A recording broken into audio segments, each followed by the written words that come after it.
Hey guys, this video is going to be talking about how to replace bearings in idler pulleys. And I kind of got ahead of myself because I wasn't planning on, didn't even think about making a video when I started on it. And then after I grinded it apart and ordered the bearing, I was saying, well, I could have made a good little quick video for everybody. But I'll rewind a little bit and show you what I did. Anyway, these come with a bunch of rivets in there. You see I ground them off to get them out. Yeah, I'll put in a picture right now of a close-up of what these rivets look like.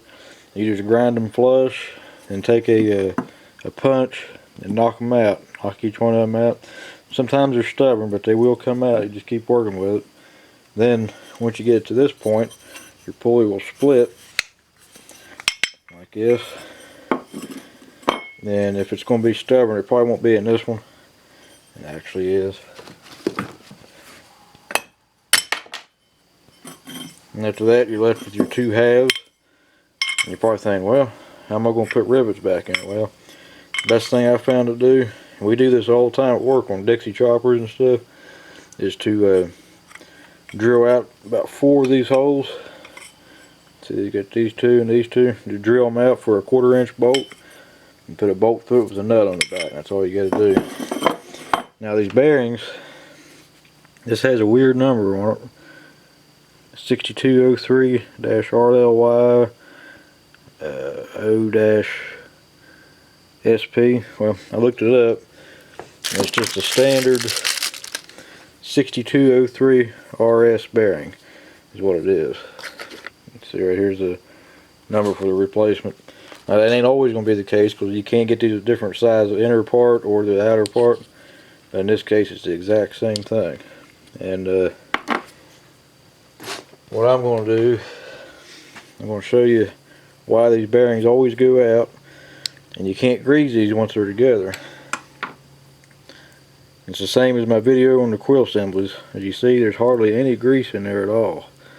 So I pop these very carefully, pop these seals out like this, then you can get in there and grease it. And I recommend a wheel bearing grease because they'll take the heat better.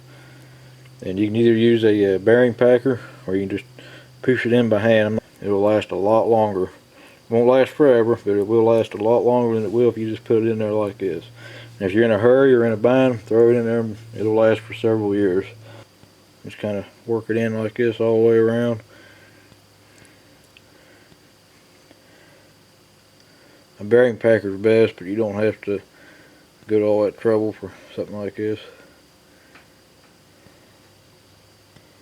You want to do this on both sides of the bearing, that way you're getting the most amount of grease in there as possible. It don't have to be worked in there yet. When it gets hot, it's going to thin out and it's going to run in there anyway. If you want to do this on both sides, make sure you got enough in it. Then take your seal.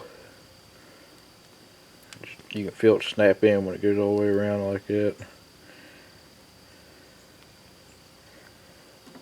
And do the same thing on this side. Since you get that grease in there, some of it's going to try to come out on you.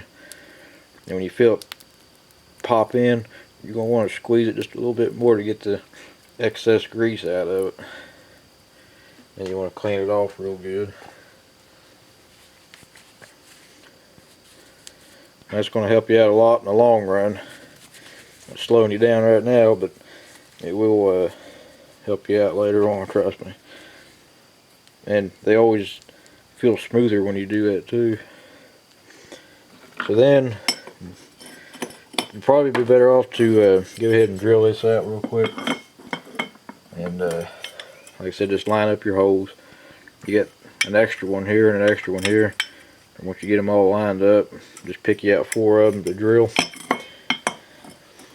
And you can do all of them if you feel more comfortable with it, but it's really not necessary. It's overkill. But it's up to you. If you want to go to the extra trouble and use extra bolts on it, then feel free to do it. But for me, I'm just going to do it like it. You could really use any type of bolt, but all you need is a little 1/4 inch bolt like this, and it's about 1/2 inch long. And you don't really need any washers. Just run it through and put a lock washer and a nut on the back side, or a lock nut. And you don't have to drill these out much. And, That's the best way we found to do them, and they seem to hold up. And when you need to replace the bearing again, you just got 4 little bolts to take out instead of grinding a bunch of rivets, because your actual pulley hardly ever wears out. It's always the center, it's always the bearing, because they just got one bearing. It takes all the load on it. Now I finally broke down and got me a good quarter drill. Been needing one for a while. I always like the way these are and the feel of them. It's got the ratcheting chuck too, and using step bits on here. You can do this in a drill press, it'd be probably a little easier, but I'm just trying it on this.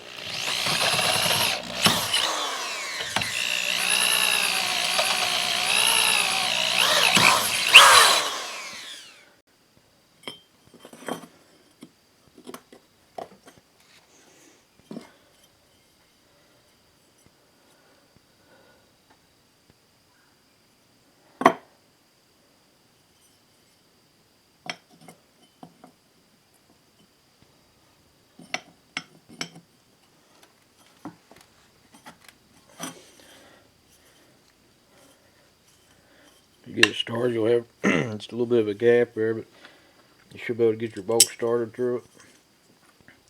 You don't have to use a lock washer if you don't want to, or don't have any. It's just an extra precaution, really. You may have to install it with the nut up or the nut down, depending on how much clearance you got, and you might have to grind them down a little bit just to make room, because this does take up a little bit more room than the rivets do, but it usually ain't no problem.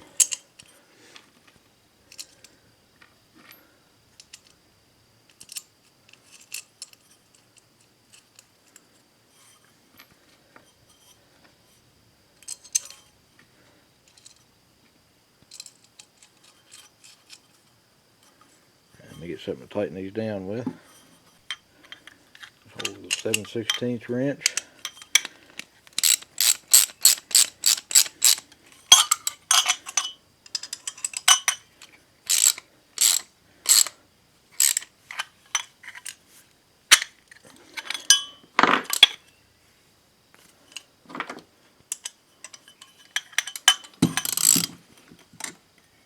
And you just want to tighten up all these pretty tight. You see, it kind of got, the metal kind of got bent just a little bit from where I had to pry it apart. It was really stuck. And so you just want to tighten them all up, and we'll look at it. And once you get everything tight, you're pretty much done. You just want to make sure that your gap's even. There's no gap around here. Just like that, and you'll be good to go. The pulley's going to last a good long time. Well guys, if you got any questions or comments about replacing these bearings or anything idler pulley related, feel free to leave a comment below and I'll get back to you as soon as I can. So thanks for watching guys, we'll catch you on the next one.